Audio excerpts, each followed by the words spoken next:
الحمد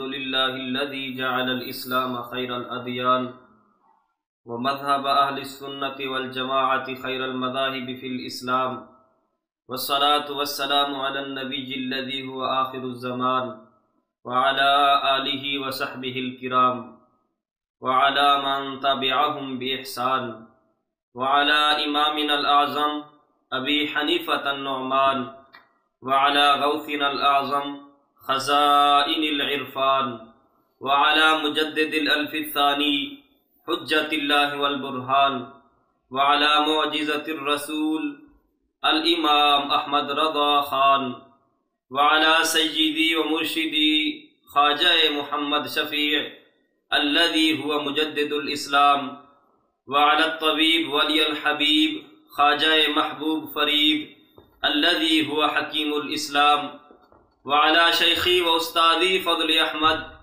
الذي هو مفكر الإسلام، ولعنة الله على شر الملائكيين الذين محوا يا رسول الله وبدلوه بالباكستان، ولعنة الله على شر المراتبين الرافدين الذين خلعوا شيخهم وجلسوا عند اليهود الشيطان. أما بعد، فأقول أنا العاجز الفقير محمد عرفان إن الله وملائكته يصلون على النبي يا أيها الذين آمنوا صلوا عليه وسلموا تسليما. اللهم صل على سيدنا ومولانا محمد وآلہ وبارک وسلم. سامعین و ناظرین، بہت عرصہ بعد پھر ایک مرتبہ سوشل میڈیا پر جناب کے سامنے حاضر ہوا ہوں. جناب کے سامنے کچھ پرانی یادیں تازہ کرنا چاہتا ہوں. جس طرح پہلے بدنام زمانہ ابو جہل کو بندہ ناچیز نے ذلیل کیا تھا، اس کی ذلت اور رسوائی آپ سب لوگوں نے ملاحظہ فرمائی تھی. کچھ عرصہ مصروفیت کے بعد انشاءاللہ تعالی عز و جل آج سے پھر یہ سلسلہ جاری رکھنے کی کوشش کے ساتھ حاضر ہوا ہوں. آپ کو ایک شعر سنانا چاہتا ہوں، پھر اس کے بعد کچھ باتیں بیان کروں گا. وہ شعر یہ ہے: خیر بدنام تو پہلے بھی بہت تھے، لیکن تجھ سے ملنا تھا کہ پر لگ گئے رسوائی کو. تجھ سے ملنا تھا کہ پر لگ گئے رسوائی کو. آپ جانتے ہیں مفتری ابو جہل چغت گھامبڑ یتیم العقل خبیث نطفہ ناتحقیق کو کس درجہ کا دنیا کے سامنے بندہ ناچیز نے ننگا کیا تھا. اس کی بدنامی تو خیر آپ نے دیکھی ہی تھی، مگر جس طرح شاعر نے کہا ہے نا، پر لگ گئے رسوائی کو، اس کی رسوائی کو پر تب لگ گئے جب اس کی یہ کتاب میرے ہاتھ لگی. بہت عرصہ میں مصروف رہا، اپنی ذاتی مصروفیات کی بنا پر اس بدنام زمانہ کتاب کو میں ہاتھ نہ لگا سکا، اور یہ اب کتاب میرے ہاتھ آئی ہے، اور یہ آپ جس کا نام پڑھ رہے ہیں فجر منیر، اس کو میں کہنا چاہتا ہوں دبر منیر، المشہور فجر منیر میں جاہلانہ لطیفے. یہ میرا پہلا ایک سمجھو سلسلہ چلانا چاہتا ہوں. صرف میں اس میں جاہلانہ لطیفے بیان کرنا چاہتا ہوں. جو طالب علم ہیں وہ ابن جوزی کی کتاب الحمقاء میں اس طرح کے جاہلوں کے واقعات پڑھنے سے بہتر ہے کہ یہ میرے ویڈیو کلپ سن لیں گے تو کتاب الحمقاء کی کسی حد تک ان کو یہ پورا کر دے گے میرے ویڈیو کلپ اس ابو جہل کی کتاب دبر منیر سے. آئندہ میں اس کو پورے بیانات میں دبر منیر ہی بنایا کروں گا. دبر منیر میں نے اس کو دبر منیر اب کیوں کہا ہے، آپ یہ بھی حیران ہوئے ہوں گے. یاد رکھنا یہ حسب الارشاد دبر جو ہے منیر کی، حسب الارشاد ہے ملا قناطیری خانے والی کی، جو اس لنگوریا پارلیمنٹ کا مناظر مانا جاتا ہے. لنگوریا پارلیمنٹ کی اس دبر کو میں اب پھاڑنے لگا.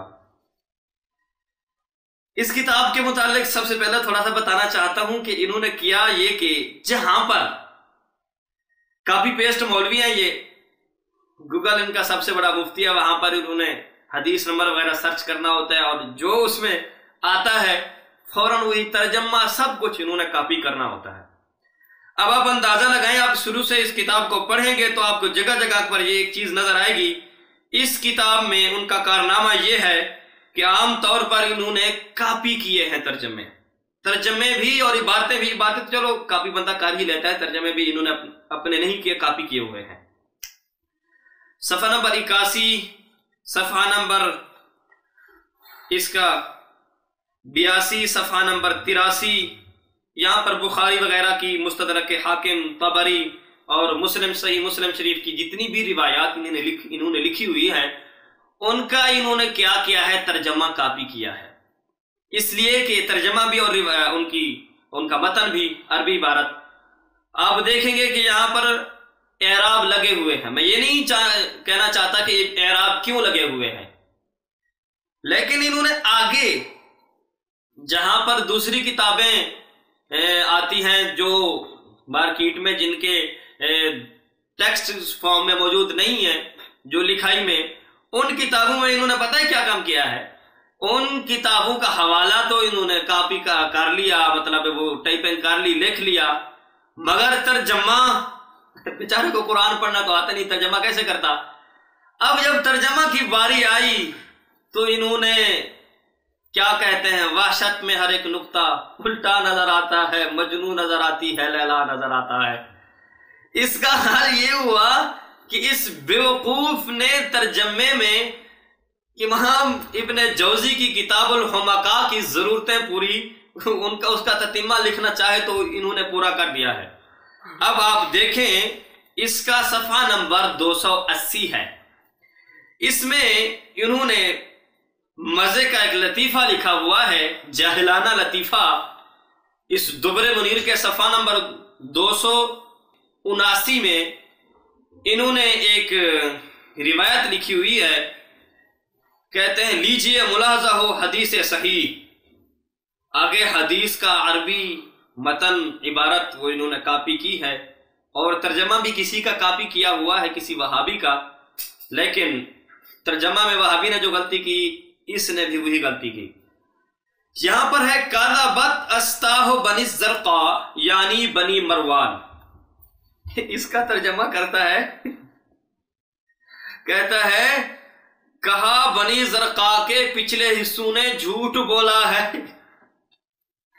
بنی زرقاء کے یار پچھلے حصے، بنی زرقاء کے پچھلے حصے، وہ کبھی پچھلے حصے جھوٹ بولتے ہیں؟ مرتبان ٹھا سے جا کر پوچھنا ڈبل شاہ سے، شاید اس کا پچھلا حصہ کبھی جھوٹ بولتا ہو۔ اب انہوں نے کاپی جو کرنا تھا ترجمہ، حالانکہ عام لغت جو دیکھی جاتی ہے، لغت قاموس الوحید، اس میں یہ صاف صاف موجود ہے کہ استاہ، اس میں متعدد لغات ہیں۔ السہو، الستو، کم درجہ لوگوں کے لیے استاہ بولا جاتا ہے، کم درجہ لوگوں کے لیے استاہ بولا جاتا ہے، پچھلے حصوں کے لیے استاہ نہیں بولا جاتا، پچھلے حصوں کے لیے دوبرے بولا جاتا ہے۔ یہ جو تیری کتاب ہے دوبرے منیر، اصل اس کو جاہل کو پتہ نہیں ہے۔ مجھے یہ بھی بات کو شک پڑتا ہے، اس کی کتاب کا اسلوب بھی ایک نہیں ہے۔ مزے کی بات یہ ہے، اگر کوئی اس کی کتاب کو پڑھے گا، اپنے پیسے ضائع کرے گا، ہم نے تو رد کرنے کے لیے اس کو خریدا ہوا ہے، اگر اپنا وقت اور پیسہ ضائع کرنے کے لیے اس کی کتاب خریدے گا بھی تو وہ ایک چیز کو وہ ذہن میں رکھے گا، جان لے گا پڑھنے کے بعد کہ اس میں کچھ حصہ کسی کا لکھا ہوا ہے، کچھ حصہ کسی کا لکھا ہوا ہے، کہیں کہیں سے ایک بندے کا ایک اسلوب جو ہوتا ہے، اس کی ایک روش ہوتی ہے، ایک طریقے کے ساتھ گفتگو ہوتی ہے، پتہ چلتا ہے کہ ایک بندے کی بات چل رہی ہے۔ اس کا ایسا نہیں ہے، کہیں پر اس کا انداز اور چلتا ہے، کہیں پر اس کا انداز اور چلتا ہے، کہیں کاپی پیسٹ چل رہا ہوتا ہے، کہیں اس کی خود کی بکواسات چل رہی ہوتی ہیں، کہیں گوگل چل رہا ہوتا ہے۔ تو اس کا کتاب کا یہ حال ہے، اور یہاں پر اس نے بھی یہی مکالہ ملا ہے۔ توجہ اس کی تھی نہیں، اس نے تو کرنا تھا کاپی پیسٹ، اور اس نے کاپی کر کے وہ گھٹیا پچھلے حصوں والا ترجمہ اس نے لکھ دیا۔ اب یہ اس کا پہلا لطیفہ۔ جو بھی دوست لطیفوں کے ذوق رکھنے والے ہیں لطیفوں کے ساتھ، وہ آئندہ انشاءاللہ تعالی اس کتاب دبر منیر سے بہترین لطیفے، جو لطیفوں کا سلسلہ ہے، سنتے رہیں گے انشاءاللہ تعالی۔ اگلا لطیفہ بہت جلد آپ کو سنائیں گے۔ السلام علیکم ورحمۃ اللہ وبرکاتہ۔